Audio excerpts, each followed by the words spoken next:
Hi, everybody, and welcome to Pop Therapy, a podcast where we explore the intersection between psychology and pop culture. There's so much to unpack. So let's get started. Well, look who's back, crawling back to my podcast. It's okay, just kidding. All are welcome. This is me, Omar, your friendly neighborhood therapist, and I wanted to talk a little bit about an experience that I had, not super recently, but I've given myself enough time to think about it and process it. I went to a psychic reading with my good friend Daniel Sung Lee. Shout out. He's the one who took the picture of the podcast cover. So reach out to him and pay him to do stuff like that for you. He's great. So I went to a psychic reading. This was a particular psychic reading, though. It was he was reading coffee grinds. Yes, he was reading coffee grinds, so he would pour you like almost like an espresso shot, like that size. Really good Turkish coffee. You would drink it. There'd be the coffee grinds on the bottom, and then he would essentially project the grinds onto a huge screen and then talk about what he's seeing. So it was a really overall so fun. This was like an entertainer. And I don't mean that in like a minimizing way. He was just like so funny and dynamic. And I feel like usually in pop culture, when someone is going to see a psychic, it's so serious. It's like moody. It's a vibe. But which, don't get me wrong, I love that too. I love a moody psychic. Do not get me wrong. I eat it up. But this felt so much more lighthearted and like fun. And there was so much laughter in the room. Oh, there were other people there. So it was like a group thing and he would go one by one. So there was so much laughter in the room. And the thing that really sticks out to me was the fact, another thing he does. So he has, right, it's projected, the image is projected onto a screen and he has like a marker, like a digital marker. So he's able to like point things out onto the screen or circle things. So he's like, I want you to look at this and look at the shape of that. And that's what this means. Or like, and he'll even ask you like, what do you think it means? Stuff like that. So he basically drew an outline of a slug. He saw a slug in my coffee grinds. And then he said, basically, I'm paraphrasing here, but he was basically like, you are a very sexy slug. And I just started bursting out laughing. I've never been called a sexy slug before. I love that at this age, life is still throwing me curveballs. Life is still surprising me till this day. But he was basically like, you are a sexy slug. And look at all these people. They're jumping on you. They're jumping on you because you have all this sexual energy and like they want it and like, you know, basically going on and on and on. And I was a little bit like, is he calling me a whore? He didn't say that, but that was basically my takeaway from that, which was fun to share with my boyfriend. So yeah, that's just something I wanted to share with y'all. It was a lot of fun. I feel like Daniel, my friend that I went with, got also like a really lovely reading. But yeah, and there were other things he said, but for the life of me, the one thing that I walked away with was that I am a sexy slug. And so that's kind of something I take with me all the time now, too. I'm just like, hey, Omar, like, don't forget, you're kind of a sexy slug. So with that being, I think that's actually a perfect segue into our next. Speaking of sexy slugs, I think this is a perfect segue. So I'm so excited to have this guest with us. He is a comedian, director, showrunner, and actually also kind of psychic too. I don't know if it's kind of psychic or maybe he's just full-blown psychic. We'll ask him. Please welcome into your hearts, Michael Kelton. Woo, woo, woo. Hi. Oh my God. It's a pleasure to be here with such a sexy slug. What a joy. Who would have thought your career would take you so far among them, being on a podcast with a sexy slug? And I am like, was he calling you a whore? Or was he hitting for real, on you? right? What does sexy slug, like, well, to me, I was like, oh, it means you're slow, you take your time with things, and yet it's sexy. Right. And yet, yeah, he just kept emphasizing the like sexual energy. Everyone wants to have sex with you. You have a lot of sex. It was just, he was basically calling me a whore. He was actually, now that I'm talking about it, he's like, oh yeah, you're a giant whore. And so I was like, okay, I'll take it. And yet you don't move. And yeah. You stay in one spot. You stay in one, and you just sort of wriggle around a little bit. Men are just coming into your house and just meeting you in the bedroom. It's a revolving door.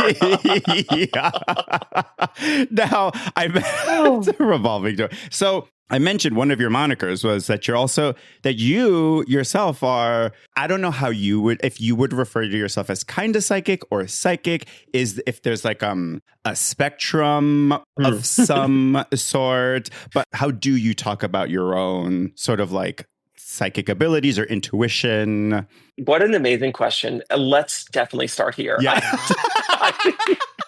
I think it is something I have explored on my podcast with a good friend of mine who is a psychic. And I don't like to call myself a psychic or even like say kind of like outwardly that I have psychic abilities. I do feel like as a gay man, as a gay man who's a people pleaser, as soon as you say you're a psychic, your life is over. Because every white woman from here to fucking the Midwest is going to be on your phone, like calling you and being like, hey, I have a question. Like, so publicly, I'm not psychic. But I think privately in my inner circles, I definitely think that I have had unexplained things happen. That I would say, I'm a little psychic. I also have a theory about being psychic that, well, this is not my theory. My good friend Asa Hoffman, who is the psychic on my podcast, who's a good friend, he says everyone has the ability. Some people just have it more than others. So it is a bit of a spectrum. But my theory on it is that like anyone that goes through any kind of like childhood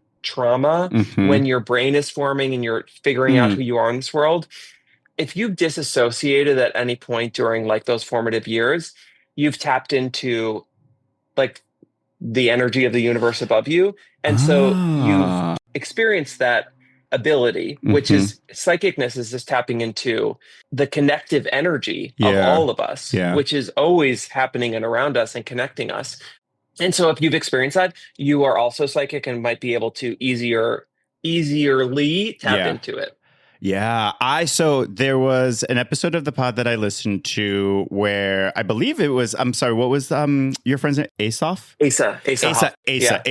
I wasn't sure if it was Asa or it was someone else, but who was talking about how, I love the way they explained it. Psychic abilities is kind of like at the core, it's about being able to know how you feel. Like you have to know yourself first. That's sort of at the core of these abilities. And it sounded very mental healthy to me. So as a therapist, I was like, oh my gosh, the connection that they made, I was like, oh, that makes perfect sense to me. You have to know you at the core of all of that.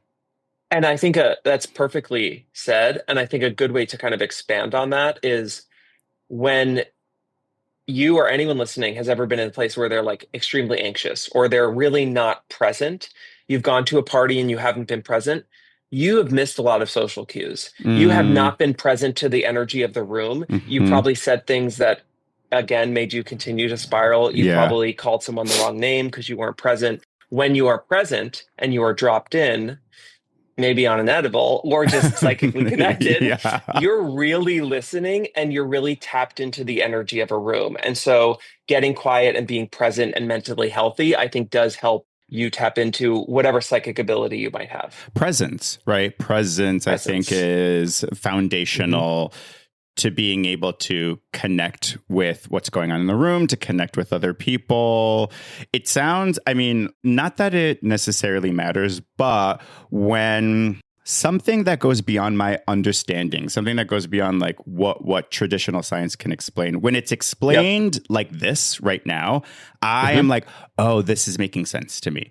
When someone is just a little too like, when they're a little too whimsical about it, I'm like, I'm not getting this.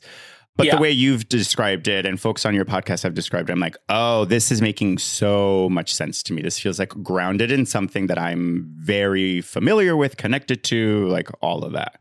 Totally. And it's a really complicated space. I think, Yeah, especially in the past like 10 years, the spiritual space has been co opted by a lot of, I mean, there's always been fake psychics out there and people who have been trying to trick people and scam sure. artists.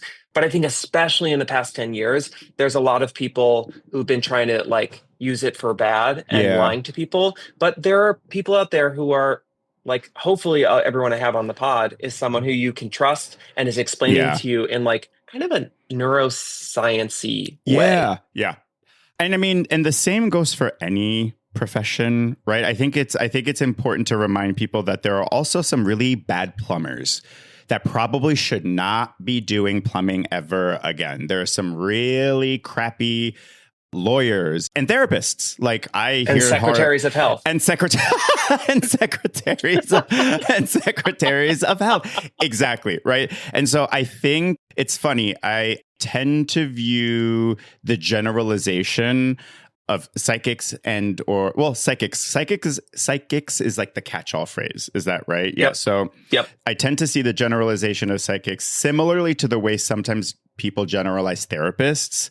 Yep. Unfortunately, where if someone's like, oh, I had a really bad therapist one time, or I had a really terrible session, and often it is like they'll tell me what happened. I'm like, okay, legit, that was terrible. And they're like, I didn't do therapy for 10 years because I was like, Oh, that makes me so sad. I know. Yeah, exactly. Don't give up on yourself like that. There's bad therapists out there. There's of course. bad. Yeah, of course. And so I similarly, I'm like, well, yes, there's bad any profession. You're going to find a few folks that should not be actively practicing.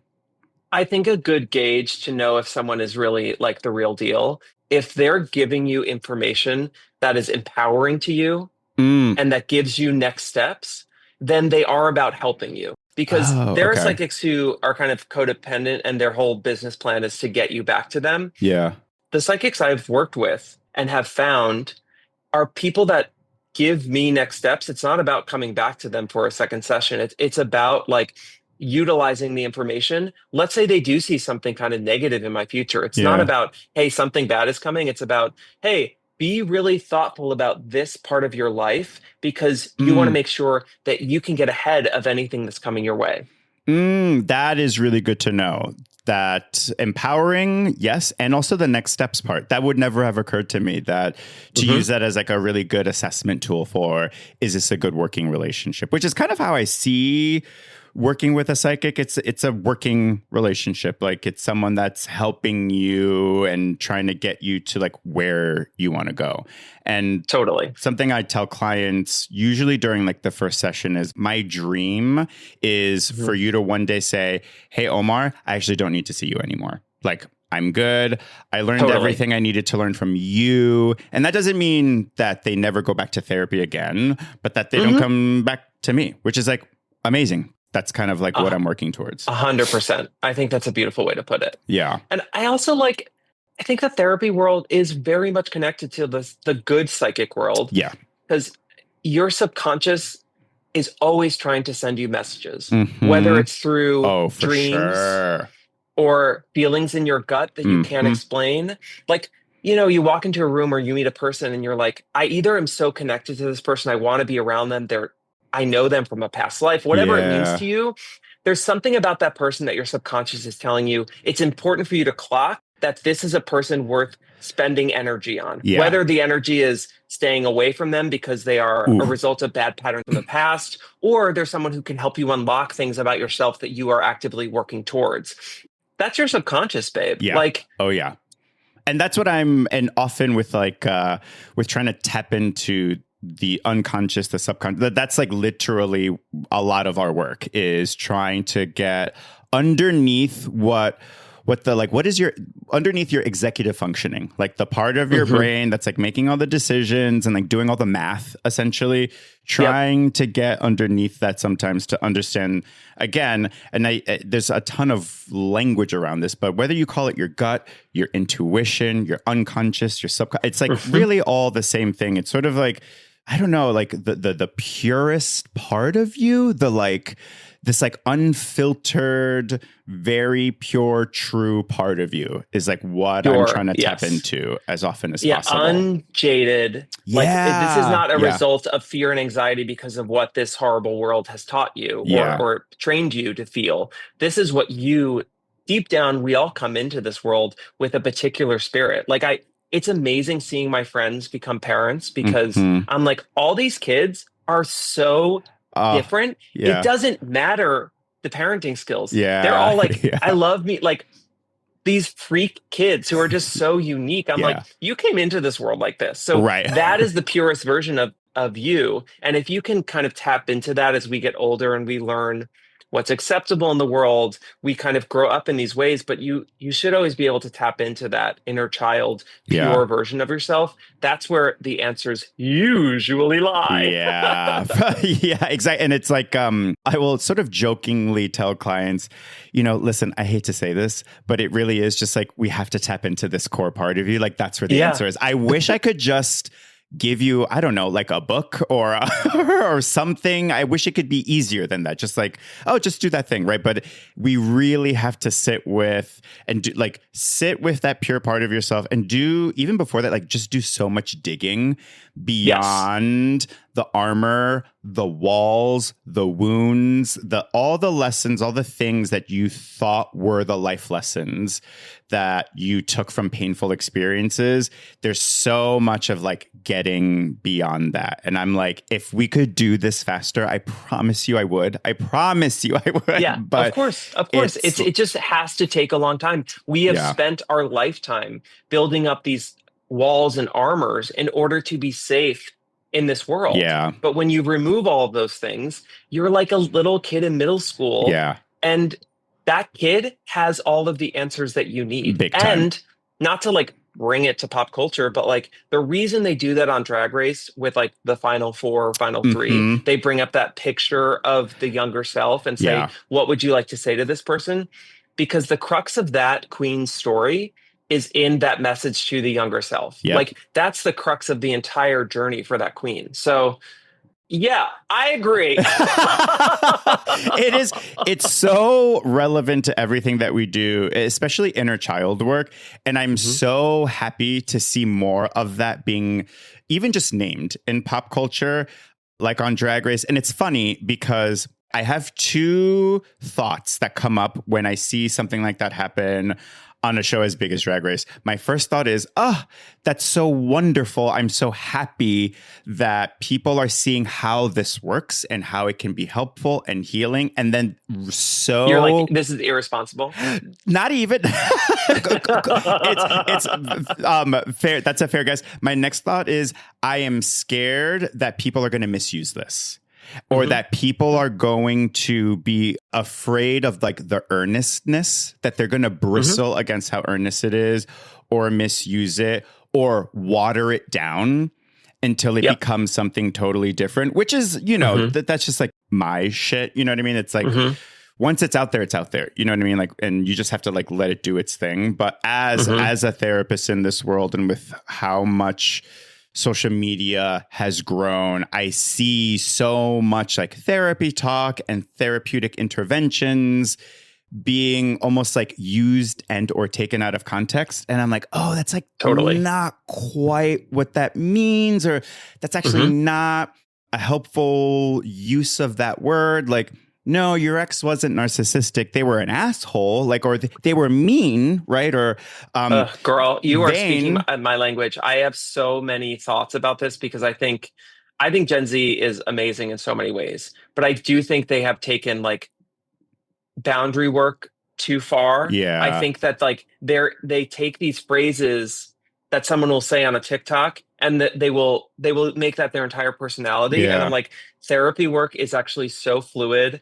And it's so much more nuanced than that. Yep. You can't just say, let them. Right. Actually. Like you have to, and also everyone's therapy journey is nuanced and particular to themselves, which is why you can't take these phrases and make it a blanket for everybody. Right. And it's in social media, especially like Instagram and TikTok, they're just not made for long form conversations, right? Which is neither here nor there. It just like, that is the design, right? It's not the medium. Yeah, it's not the medium. Right. Exactly. And so that's the sort of thing that I'm like, oh God, I hope people use this appropriately, accurately. I hope they don't take this and warp it into something that then becomes a way of like spiritual or like therapeutic bypassing, which I see a lot, which is a lot of people using the language but not doing the work, which again is like very similar to like spiritual bypassing, where I'll hear people say, oh, like I meditated or I did an ayahuasca trip. And I'm like, oh my God, amazing. So what did you learn? And they'll tell me like, oh my God, this is what came to me. And these are the visions I had. I'm like, awesome. So how are you going to apply this moving forward? And then they're like, they don't have an answer to that. They're like, well, what do you mean? I'm just going to go back and do more ayahuasca. And I'm like, okay, you could if you want, but hold on. How do we integrate this experience into your day-to-day? So when you go to the laundromat, what does that mean about how you enter the laundromat now? Like when you walk into a job interview, how does that change the way you interact with who's interviewing you, or how you interact with your friends and stuff like that? And that's where I'm like, wait, don't forget that part. You have to talk about application now. Totally. But I think our culture and our like very fast moving, mediascape is not rewarding that. And so people are learning that in order to be rewarded for my thoughts and the way I implement therapy, it's just this like kind of quick, quippy phrase. Yeah. And then I move on with my life and I continue to make mistakes and hit walls. And people are confused why they're not feeling well and not making progress. Right. Well, it's because like the work is actually like when people say the work, I feel like I'm annoyed with myself for saying this, but like when people say the work, it is so much more than just saying, I'm doing the work. It's like, shut up. If you don't talk about doing the work, you're probably doing the work. Right. If you talk about doing the work, you're probably not doing the work. Right. Because it's not sitting in that part of your brain that all that nuance lives. I don't know. Yeah. I'd be annoyed with hearing myself, but I agree with what I'm saying. Not at all. One of the things that I've heard you talk about before that I would love to chat with you a little bit more about is past life regression. So first things first, your episode on seek treatment is one of my favorite seek treatment episodes of all. I've listened to that episode. I've listened to that episode. I'm not kidding. Double digits. Like there's so much I get, but everything from like your time at Michigan State to like the UM. I just have to fix it. It's University. University of Michigan. Sorry. I'm going to get murdered. And also people are now annoyed at me again, and I understand. No, with me. No, it's Let's Go Blue, right? Let's Go Yes, Blue. Go Blue. That's what it's just Go Blue, but I love Blue. Let's Go Blue. I know sports and things and stuff. So it's from University of Michigan to the story you shared about the doorman that was like oddly psychic. Anyway, so there was just that's why it's my favorite episode, because there was just so much for me to go back to and just like process a little bit more. In any case, sorry about that little tangent. No, I love it. That's so nice. And Cat and Pat, have me back. Yeah. Anytime. He's here. He's ready, baby. But you mentioned in that episode past life regression, and I'm curious to know, one, how often you've done a past life regression session, and two, and maybe even like, this should be probably like question number one, but what led you to that? What was it about that process that drew you? Why'd you feel compelled to like, you know what? I think like I want to explore this. And I'm curious if there was something that happened specifically to you that you were like, you know what? I think this is the intervention for me because of some unique experience that you had. Or was it like just like on a whim, like I want to try a new thing. Yeah. Take it away. So when I graduated college way back in 2009, that was the summer I kind of met this doorman. Yeah. I was living in the city. I was kind of like, I graduated college and was like, where do I exist in this world? Very much like trying to find my place. I read this book called Many Lives, Many Masters by Brian Weiss, who is kind of the modern kind of thought leader on past life regression. Okay. And that is an amazing book. If you don't want to believe in past lives, don't read it. Yeah. It's one of those ones. Yeah. It's one of those things where you're like, this real psychotherapist who was working with people, and he kind of talks about what happened. And so he started exploring hypnotizing people and taking them into past lives. Many lives, many masters, right? Okay, I'm writing that down. Okay. Yes. Potentially problematic title, but it was written a long time ago. Gotcha. So. Yeah. But Many Lives, Many Masters, it's an incredible book. And so I was always curious about it. I talked about it all the time. And my good friend Liz got me for a birthday gift. She got me a session with a past life regression therapist because she was like, you have to go. You talk about it all the time. So it kind of was a gift. Mm-hmm. It wasn't like a thing that I was like, I'm going to book this. I'm going to do this. It was really that book that sparked my curiosity. And then when I went, I was just like, it was one of the most pivotal moments in my life because it made sense of so many things that I had felt in my subconscious, but not been able to express. Mm-hmm. And just for listeners, a quick, what past life regression is, it's this spiritual / therapeutic modality where you meet with a specialist who will basically take you under a hypnosis. They will guide you through a guided meditation. So you are awake. You are not you're aware this is happening, right? But you're kind of in this meditative state. Like a flow state almost? Like a flow state. Okay. Yeah, almost if you do breath work, I think it's a similar state where you're just deeply connected to something, or an amazing yoga class at the end when you're in Shavasana and you're like, you feel the energy of the universe. And so she takes you into guided meditation, and it will take you to a place where she says, walk through this door, look down at your feet. And then she says, or they, are you wearing shoes? And then you, in your brain, you will either see feet, or you will feel something, or you will see colors, which my husband did it. And Andrew just kind of saw shapes and colors, but he knew what those colors were for some reason. Oh, wow. And you will walk through a life. This person will guide you through a full life to your death. You'll see how you die, and you'll go see a couple 2 to 3 lives. And those lives will be really impactful for how you're feeling in that current moment when you see the person. Okay. Because I was dating Andrew at the time, my now husband, and my first fucking life, I look down, and you've heard this, but my feet, my feet are flying. I'm wearing these red fucking shoes. And I was like, I see my dress, I'm a flapper, and I'm just like, I'm a slut. I'm like, I'm living my life. I'm having the best. I'm a slut. I love it. You're a sexy slug. You were a sexy slug. Well, no, I was like a sexy, hummingbird. I was like, okay. So I was because you're buzzing with energy. Buzzing. Yes. Okay.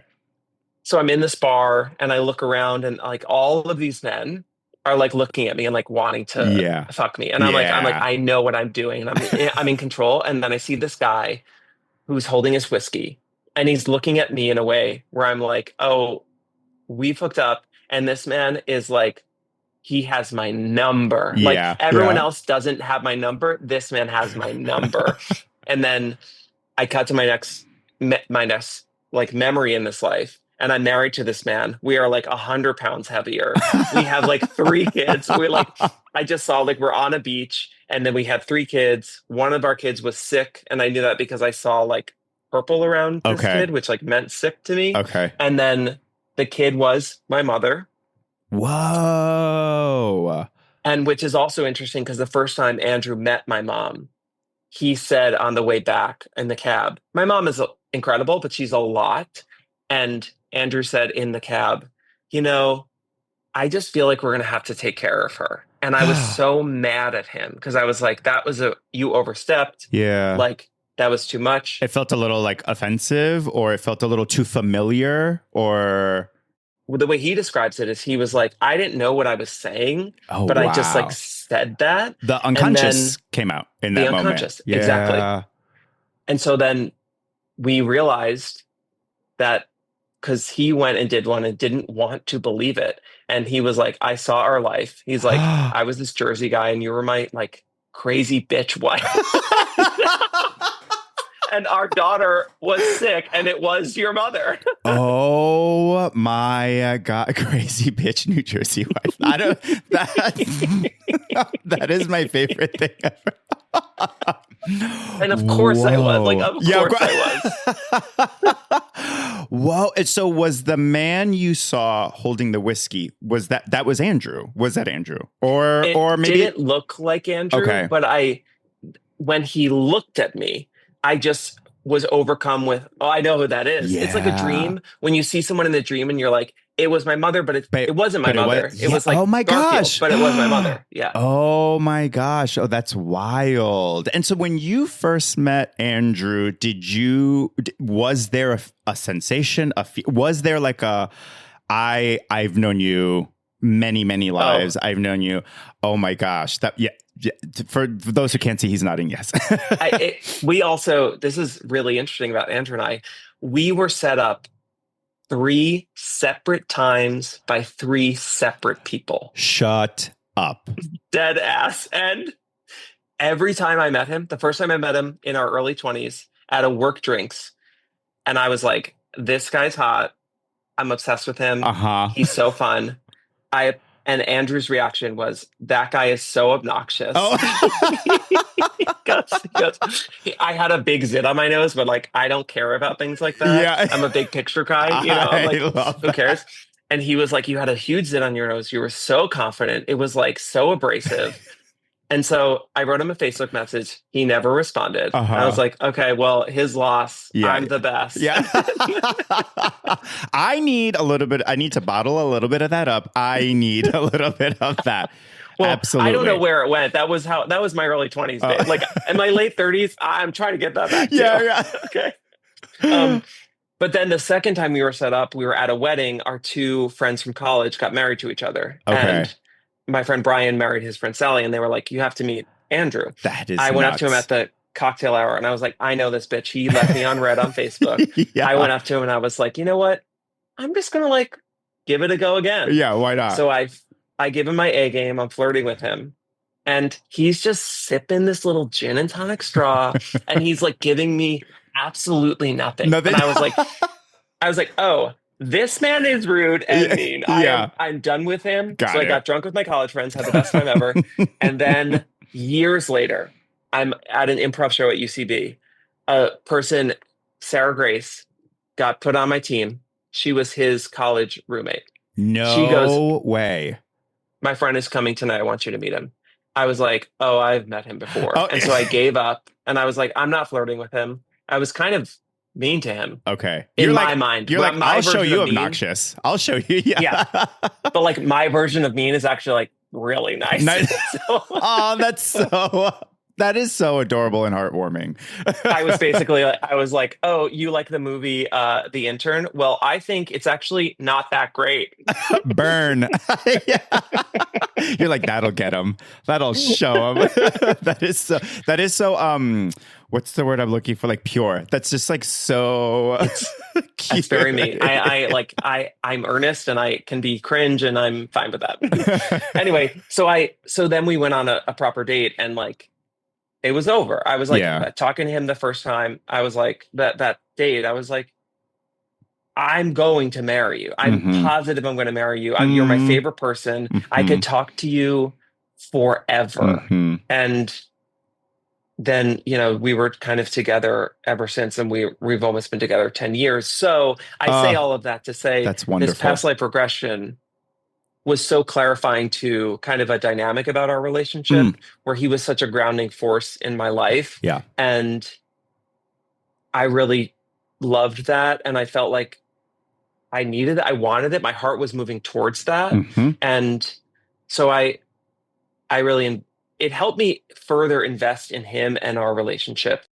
So there's my long-winded past life regression story. Wow. Have you done any more sessions? Yes, of course. I'm addicted, but I've been back 2 other times. Okay, so same clinician, same person? Same clinician. Great. I just think I like if you feel comfortable with someone. Amen. It's easy. Yeah. So over the course of 8 years, I've been 3 times. Okay. And anything new or enlightening in any of those other 3 sessions that come up for you? Or was it more Andrew centered, just like reinforcing the things you already knew about your life and about the people in your life? Or was there something that was illuminating?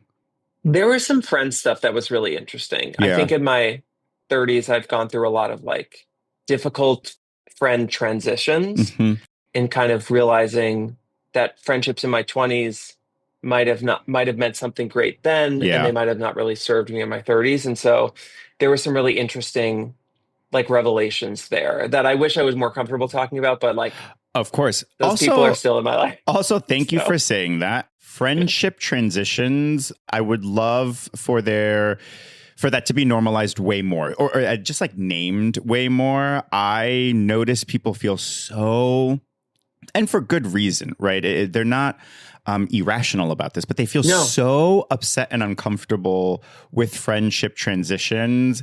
And I'm so happy to hear you say that, because I often tell those people, usually clients, right? Like, I promise you this happens to everybody. Like, at some point when we talk about transitions, it's not just from like, you know, child to teenager to young adult to like whatever. It's not just about like job transitions or moving transitions.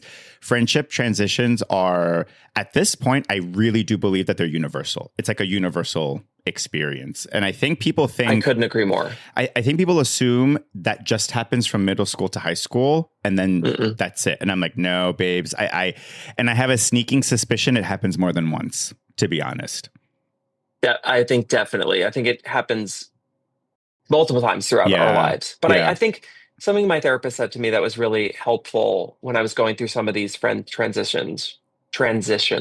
That's my biz line. I'm so sorry. Well, you look great. So thank you so much. Thank you. People's goals can change friend-wise. Yep. But if their values change, it means that you have to move on or find a new way to be friends. Yep.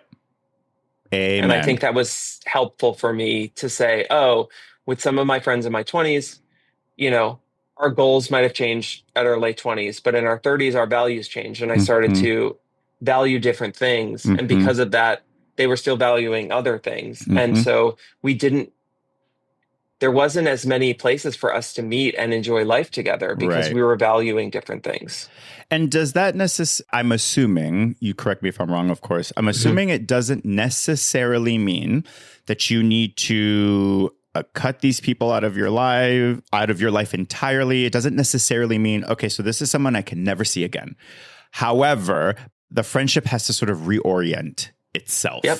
Right? Based on the values. Actually, cancel me, daddy, but I feel like it's very toxic to cut people out of your life. I think there are some people who definitely it happens. Yeah. But I think that the kids these days are very quick to cut people out. Yeah. And you're dead to me is very toxic. And I think that there's so much more nuance and ways that you can readjust a friendship and reset and find new ways to experience joy and togetherness with those people that you actually will be like, oh, I actually kind of love our new version of our friendship. This is great. Yeah. Yeah. I often tell people, or I use the analogy of like a company reorg with friendships where it's like sometimes some people get demoted or they take on a new role and like they're no longer the like managing director of blah, blah, blah. Now they're like the managing director of this other department. Or you know what?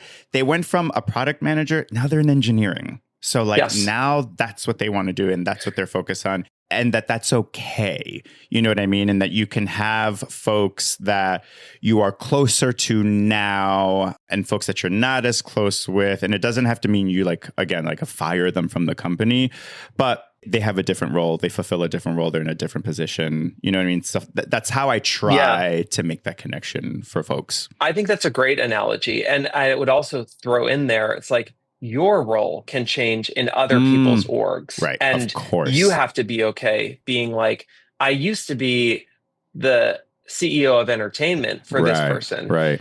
And now I'm the head of, listening and showing up on their baby showers and their wedding stuff because our lives have gone in different directions. But I will show up and be there, but I'm not we're not the go out girls anymore. Yeah, for sure. And I appreciate the like giving people permission, not literally, but giving people permission to not cut people out of their life. I think people feel like it's what they have to do now. Yes. It seems like there's an urgency around, I have to get rid of this. And I want to be like, whoa, hold on. Maybe, but let like walk me through what's going on and like let's sit with this a little bit. But to your point earlier, you can use terminology and therapeutic interventions like boundaries and stuff like that. You can use it like with any tool. You can use it to build or you can use it to destroy. Yeah. And that's beautifully said. And I think you're touching on something very real. There's like a growing like population of folks that I think are consciously or unconsciously, I'm not sure, but are actually using it to stay disconnected from people. And these things are supposed to help with connection. So this might help too. This was a really good piece of advice from a married couple when Andrew and I got married, because it was conscious. We were like, we know that we're gay men and we could just kind of like stay partners. But we were like, we do want to get married. That's important to us. And we got advice that someone said, your partnership, your marriage is between the two of you. It's not both people standing on their own, like doing their thing. It's actually something that you create together and it exists between the two of you. And so because of that, I think friendships are very similar, where it's like, we think in friendships, it's like, I have to be the best version of me and I have to be happy and everything has to go my way. And if I'm not being authentically myself, well, then it ain't a friendship for me. Right. It's actually not true. Right. There are some things that you don't like and you have to be there for that person and do things that are uncomfortable in order for the relationship in the middle to be the best version of the healthy relationship in the middle. And I think people, it takes a while. That was a 30s thing for me. I was like, oh, I don't want to go to this thing. Well, it's important to them and showing up for them is actually important. So I'm going to go and put on a good face and not sulk while I'm there. Right. I know I've said this in another episode, but it reminds me of the very popular saying phrase, if you can't love me at my worst, then you don't get me at my best, like sort of thing, which on paper, I'm like, I love what this is trying to capture, but also if your worst is a terrible, abusive person, like, then no, that's not how that works. There has to be, like you said earlier, like there is nuance. There has to be a conversation, and you can't just like treat people poorly and then expect them to stick around just because of sayings like that are very one-dimensional. And I think that the opposite is true. You also do have to be willing and sort of flexible enough to be around people when they're not at their best, right? Like not like abusive, not at their best, but like, right, 100%. People make mistakes, people are flawed, stuff like that, which, it's sitting with the discomfort and the vulnerability around that I think folks are really struggling with. And I'm just like, no, it forces them to actually like go out of their comfort zone and do things that they don't want to do. Right. But it's in fact like, if you show up for someone outside of your comfort zone a few times and they're not reciprocating it, and then you are courageous and express to them what you're actually needing in the relationship, and then they don't do it, they have shown you that either they're not in your life anymore because they're not going to give you what you want, or you need to put them in a different spot in your brain as like, I'll see them at parties and I'll say hi and love them, but I can't invest time and energy into this relationship because it's not giving me what I need. Yeah, exactly. I really loved hearing you say the fact that you just to like pivot a little bit, but you talking about Andrew and just like wanting to talk to him, being able to talk to him for hours.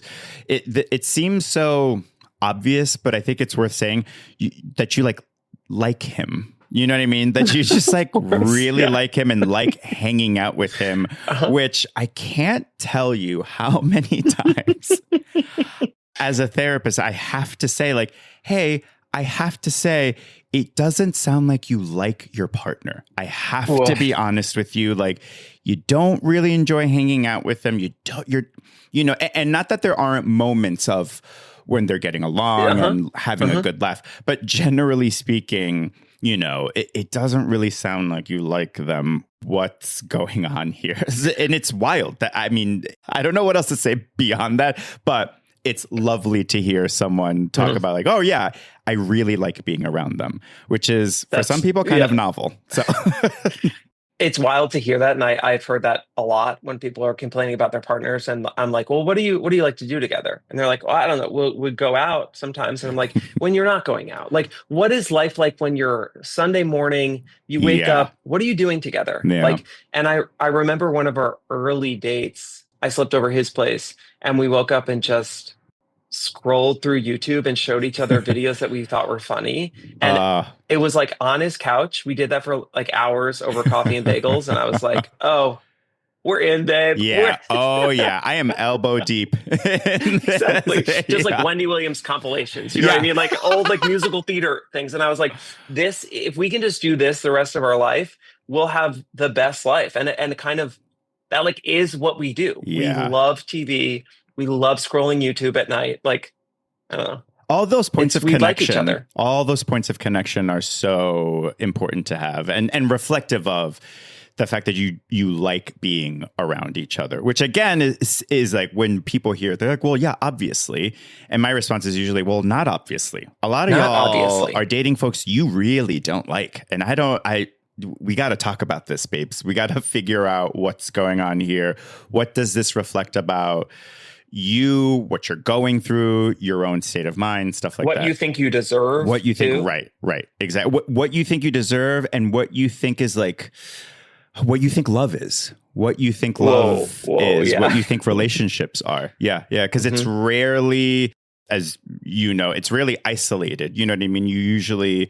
I am usually able to see some familiarity, right? Like, oh, this relationship that you're talking about sounds very similar to some of these friendships you have or some of these other relationships with colleagues that you have and stuff like that. So it is like, I think, a reflection of a bigger picture, essentially. I totally agree. Yeah. I totally agree. And I feel so lucky too. I think like whenever we in our relationship feel like we're disconnected, we can feel it because we're like, oh, where's like my best friend? Yeah. I don't feel like I'm coming home and being like, girl, like my favorite thing to do with Andrew is leave a party where like someone was acting a fool. And like the best thing is being like leaving and being like, girl, like what the fuck? Buckle and just like talking shit about other people with your husband or your partner. It's so fun. That is a relationship. Yeah. I think mine and Mike's favorite thing to do, my boyfriend, is to gossip. 100. To come back from a thing and we call it a debrief. We're like, we have a debrief. Like, so what were your thoughts? What did you see? And just coming together with like, here's my part of the story. Here's his part of the story. And we weave a beautiful gossipy tale together. It's so much fun. It's the best. Yeah. I also think it's like part of the joy of it's not a typical relationship because we had to redefine what relationships were because we're gay. Right. It's like a little bit of like, oh, we had the luxury of being like, there weren't these archetypes of like, the man does this, the woman does this. Like we were able to just be like, who do I love and what does that love mean to us is like, in a way, a privilege. Yeah, it's definitely a blessing that what comes from not having those strict standards and protocols on us, then we sort of get to be the architect of, okay, so like, what does this relationship look like for us? Which is scary, don't get me wrong, but it could. And again, I say this a lot to all my clients, even my straight ones, but especially my queer clients, like this could be fun. This could really be fun if you want it to be. Like this could be like a fun DIY. We're gonna build a dresser together. Like we're gonna build this thing together, and I promise you, it could be fun if you want it to be. You totally could just like let it be fun. I hope people hear you and like implement that because it's if it's not fun, why are you doing it? Yeah, what's going on? What's going on? Yeah. Well, I think a lot of people have always said their biggest fear is dying alone. And that's never resonated with me. I feel lucky that I've walked through the world not being like, being alone doesn't scare me. I can entertain myself doing God knows what. Right. But like, but a lot of people are just scared that they're going to be alone. So they find people that, are not a good fit because they just want companionship, regardless of what it is. And I've also noticed, and I think this is something that rings very true for me.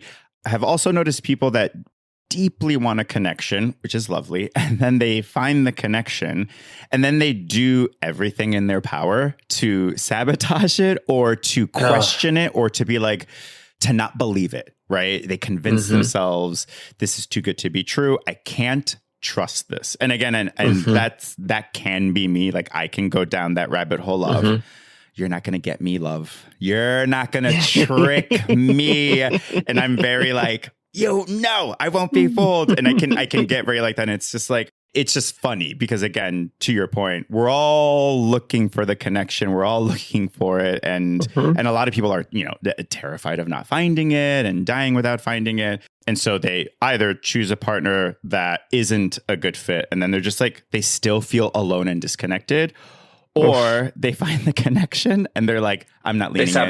They sabotage it and I'm not leaning in. And I'm like, you really can't win with us, human beings. Yeah. You just can't.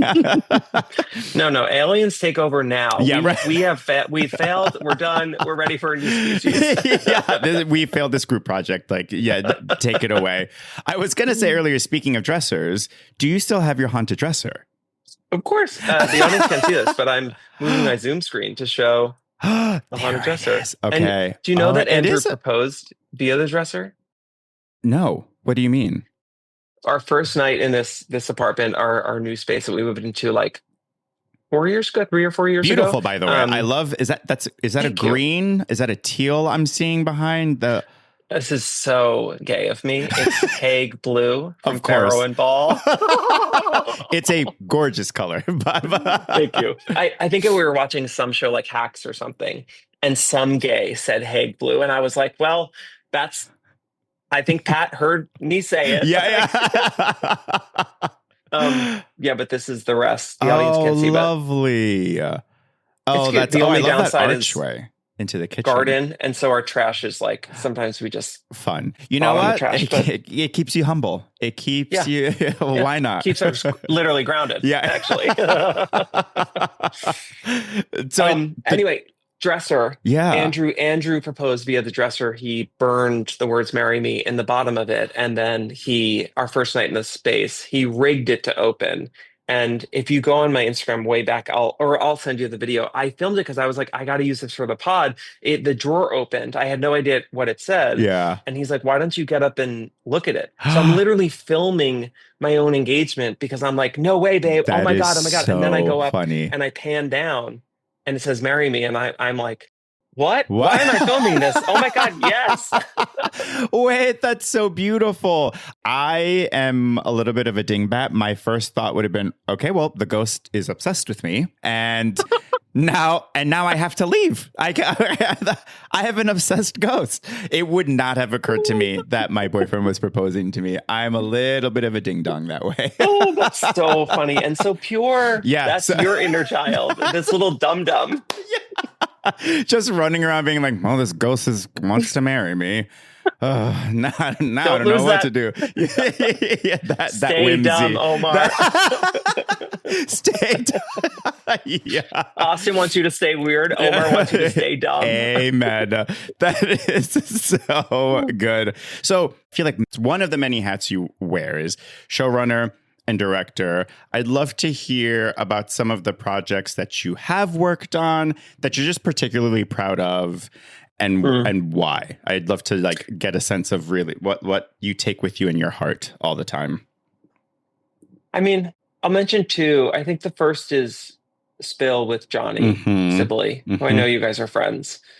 Johnny and I have been working together for almost 5 years. I called him up when Logo hired me back in 2020. And they were like, we want to do this live show. It was COVID times. And they kept going out to hosts, and people were like, it's not enough money. This is not it for me. Yeah. And I was like, I don't know those people. So it feels even weird. And let me just call Johnny, because I knew him. We weren't I wouldn't say we were besties by any means, but I knew him peripherally, and I was such a big fan of his. And I was like, can we hop on a call? And I was like, here's my aim with this. this is what I'm trying to do. This is what the money is. Mm-hmm. I can promise I'll take care of you. I was like, I will take care of you and make sure that like I'm producing you in a way that's Mm-hmm. authentic to you. Mm-hmm. And so we started that. We made like 4 or 5 seasons of this live show, developed it into a YouTube interview show that eventually became Spill. And what I'm most proud of with that is like Johnny has this beautiful tone and kind of view on the world. Mm-hmm. He's very funny and spicy and sex positive. Oh, yeah. And yet he has this huge heart and he's so earnest and about like joy and connection. His inner child is so real in him. And so we tried to create this show that felt like a gay bar. Like when you go into a gay bar with your good Judy, you cry, you laugh, you get fucking messy, and you feel safe. And so you just have these conversations that can't really exist outside of that gay bar. Yeah. And I really feel like we've done 5 seasons of it.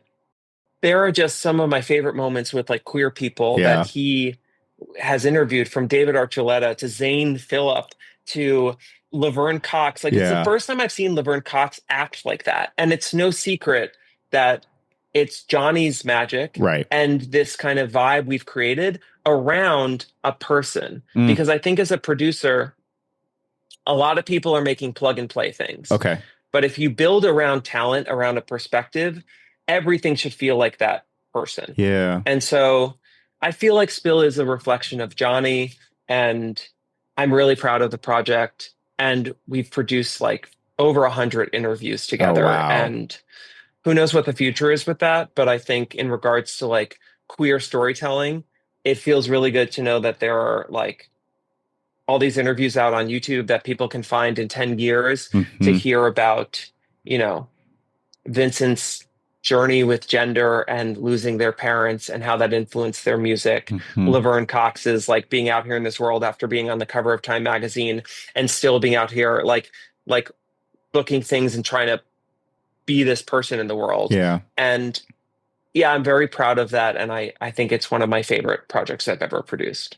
That's wonderful. I love how varied the guests are. Like you said, I mean, it can be someone, it can be David Archuleta all the way to T.S. Madison. You know what I mean? Yes. And I just, that episode is so good. It's so good. And Johnny talks about that particular interview very fondly.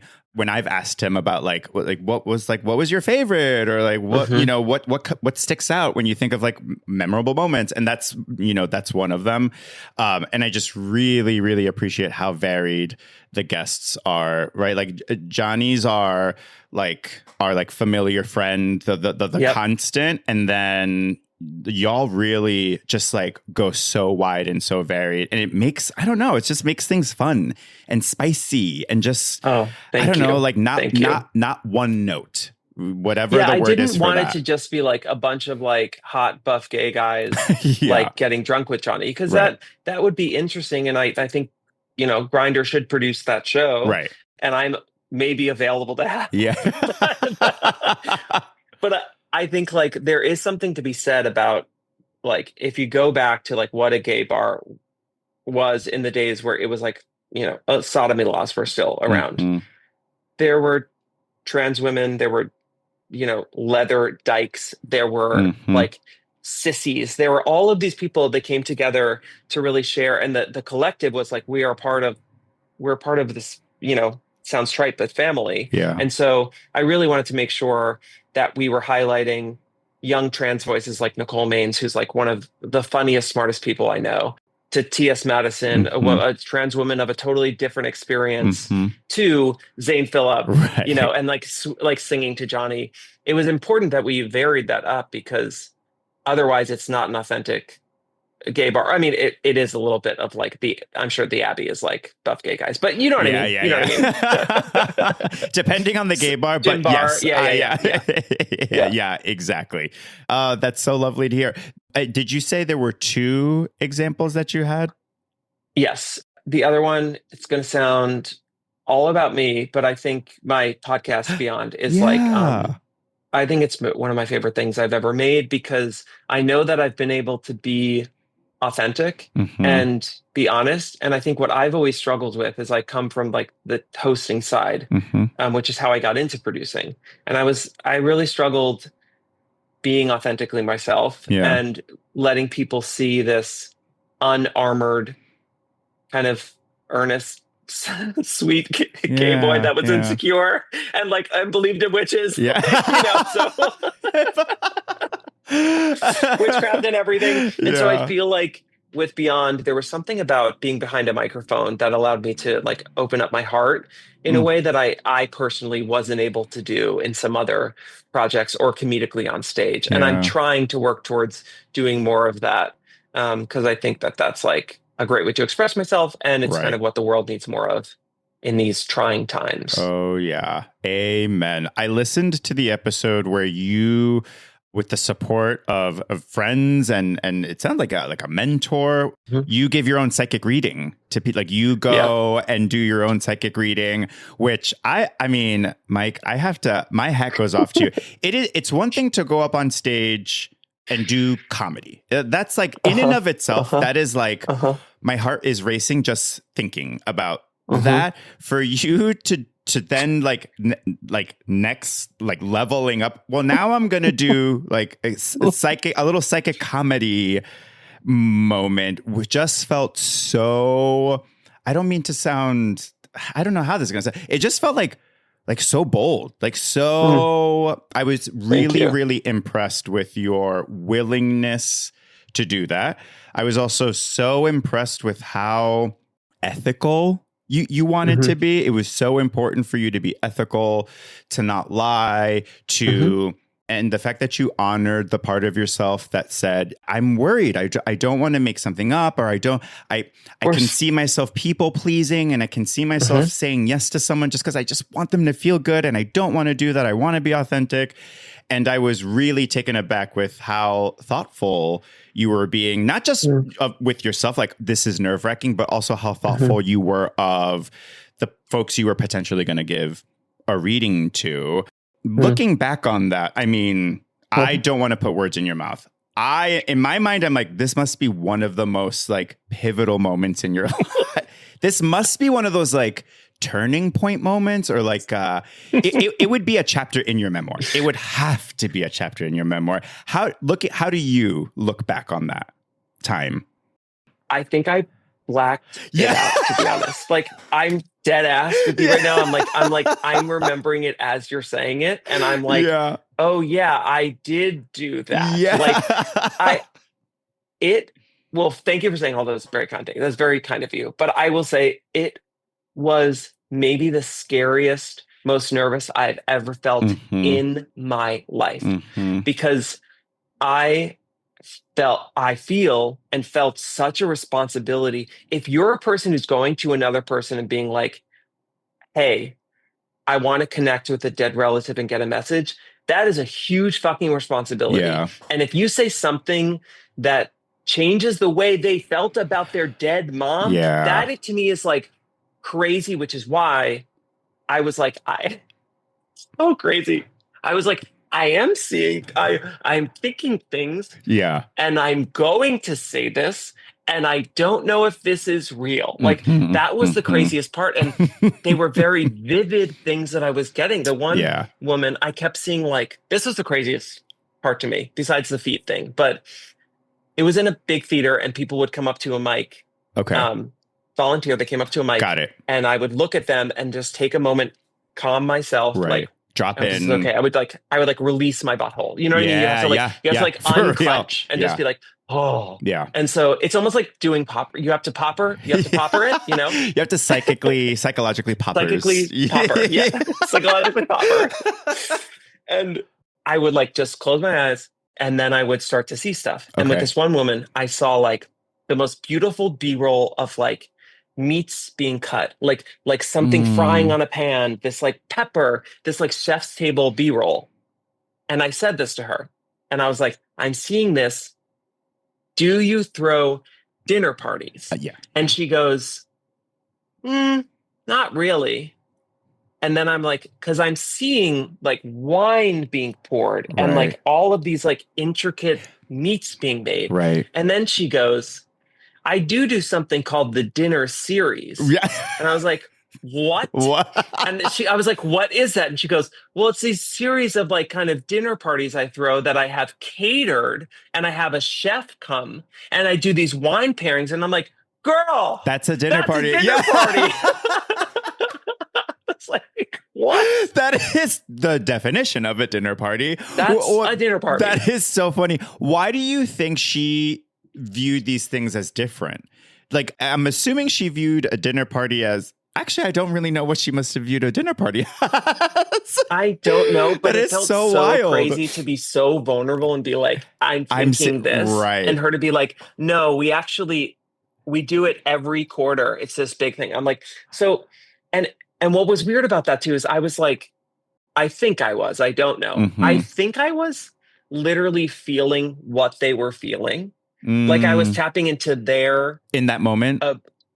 Their emotions and their heartbeat. Like being like, I am now matching your heartbeat. Oh, like, wow. Okay. And it was really bizarre because I was like, I'm feeling like I think what you feel.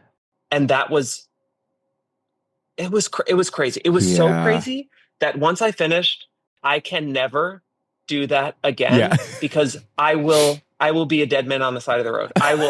It will make me, and then it will ruin me, and I will be dead.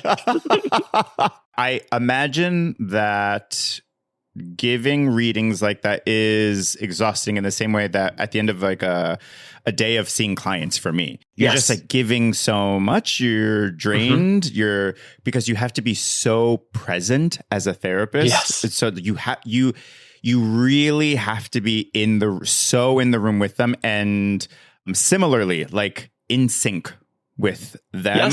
And that is work. I mean, well, I'll put it this way. It's effort. It's definitely effort, I will say. And work. I think when you're holding space for people's emotions, and when people have big feelings, which most people I'm drawn to have the biggest feelings, it's a lot of energy to expel. Yeah. And this is part of the reason I have never done it since, or like have just shut off that opportunity for me in this moment. I'm like, I'll never do that again, because what I work on in therapy is disconnecting from the attachments to people that need a lot from me emotionally.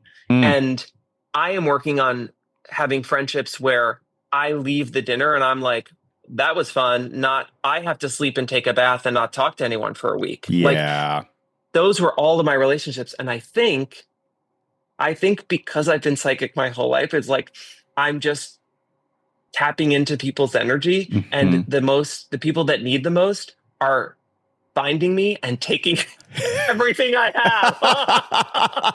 have. They have like a crosshair, like sniper, like thing on you. They're like, gotcha. I got you in my sights. And up until like the age of 35, like a few years ago, I was like, I'm all yours, baby. Oh, I know. In that episode, I remember, and again, I just thought it was so thoughtful, the conversations you were having.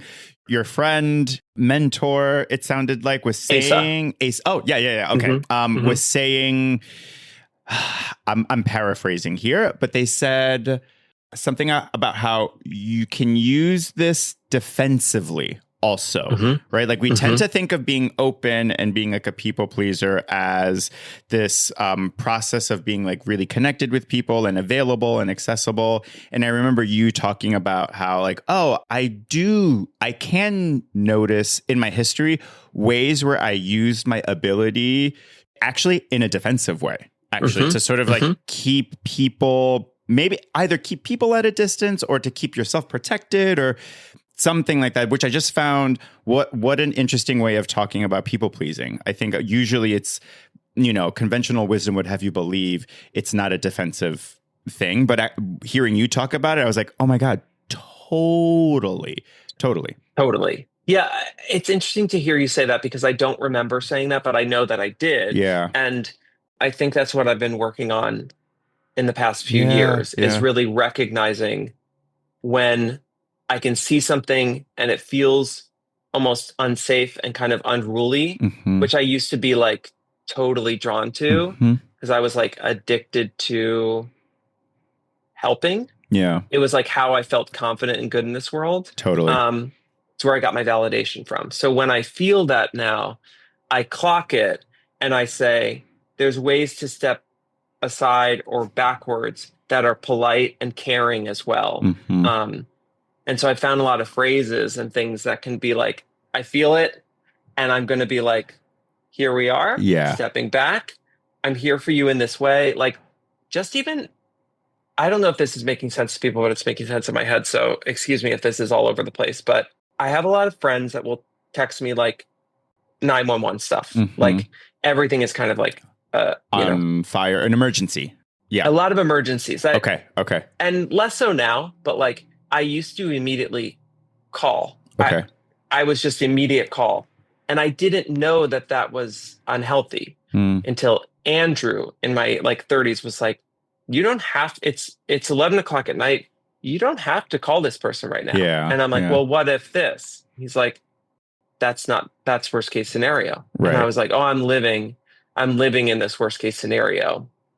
And so I've learned to say, hey, thanks for reaching out. Like, let's hop on a phone tomorrow morning. Mm-hmm. Like, and so those little things. And so it leads into the psychicness too, because I think when people are very open and kind of need that, they're so much more resonant than people who don't. Yeah. Mm-hmm. Mm-hmm.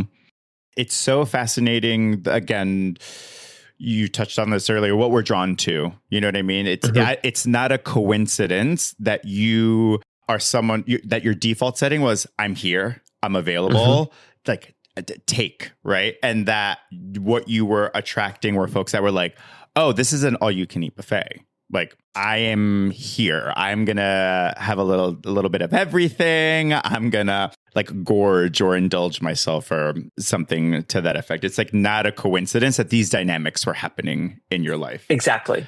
And that's why I think if I said I was a psychic and decided to like train more and become a psychic, I would make myself available and I would be dead. I'd be a dead man. When you see those like videos of Tyler Henry just like, in the car, I'm like, yeah, I think I understand that. Right. And people see him and all they want to do is be like, tell me about my dead relative. Let me cry to you. And to be a person that walks around the world with people wanting to cry to you, I don't think it's healthy. Yeah. You have to develop some safeguards, some like, I think of those railings when you go bowling, and you put them up on the side. Like you have to, the bumpers. Yes. You have to, come up with some bumpers and, and I hesitate to say boundaries because I don't, and maybe I'm being too precious, but I prefer bumpers in this case. We're doing bumpers today. But we're doing bumpers today. But you really do have to figure that out, or else you will burn yourself into the ground. Like you said, you'll die. You'll die. It's unsustainable. I also just want to caveat, like, it's not like I think I would be the most famous psychic in America. I'm not saying that it's just for me. One person coming up to me on a weekend, like crying to me, would be too much. Yeah, you know what I mean? So yeah, for I'm sure. like listening to myself being like, wow, he really thinks he would be a star.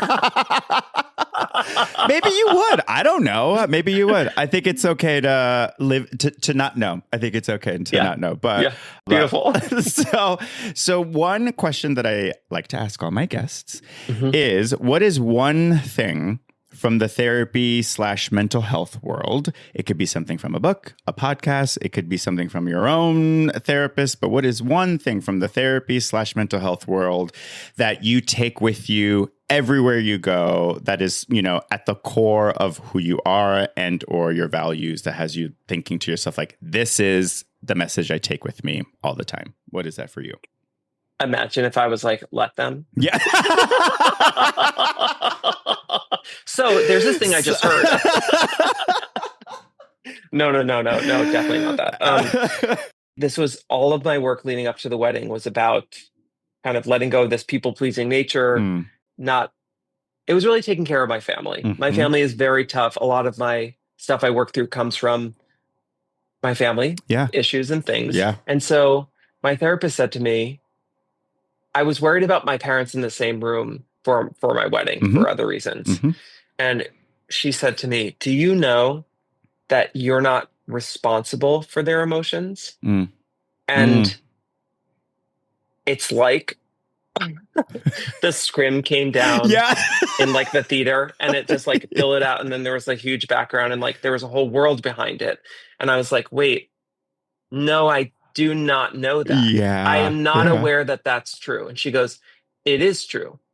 You're not their parent. Right. They're not your child. Mm-hmm. You know, you are not responsible for their emotions. If they can't handle something that makes them upset, they're allowed to get upset. Right. And it's not your fault. And you're not responsible for this person getting upset. Mm-hmm. And it was like, it was one of those like egg crack moments where I was like, the whole world just opened up to me. And I remind myself of that all the time because I've walked through the world, as many gay men do, as just, I need people to like me. I need to make sure that people feel safe and comfortable and happy. I want everyone to be happy around me. That's not my responsibility. People are allowed to be in a bad mood. People are allowed to be upset. They're allowed to be angry. These are all things that are normal feelings that I'm not responsible for. And so not being responsible for people's emotions has changed my life. And you sharing that, I'm sure will change someone else's life, because that's one of those, gosh, that's one of those, I don't know, like core tenets. That's one of those lessons that keeps coming up even in my own life and in sessions with clients, is reminding myself that what I am and am not responsible for. And I want to add to that because I think it's so true and it's so relevant and it's so universal. Not only are you not responsible for how and they feel in that moment, you're also not responsible for making them feel better. And for navigating that discomfort, right? What I will often tell clients is they are, like you said, they're allowed to be upset. That sounds like an upsetting thing. So sure, they're allowed to be upset. And guess what?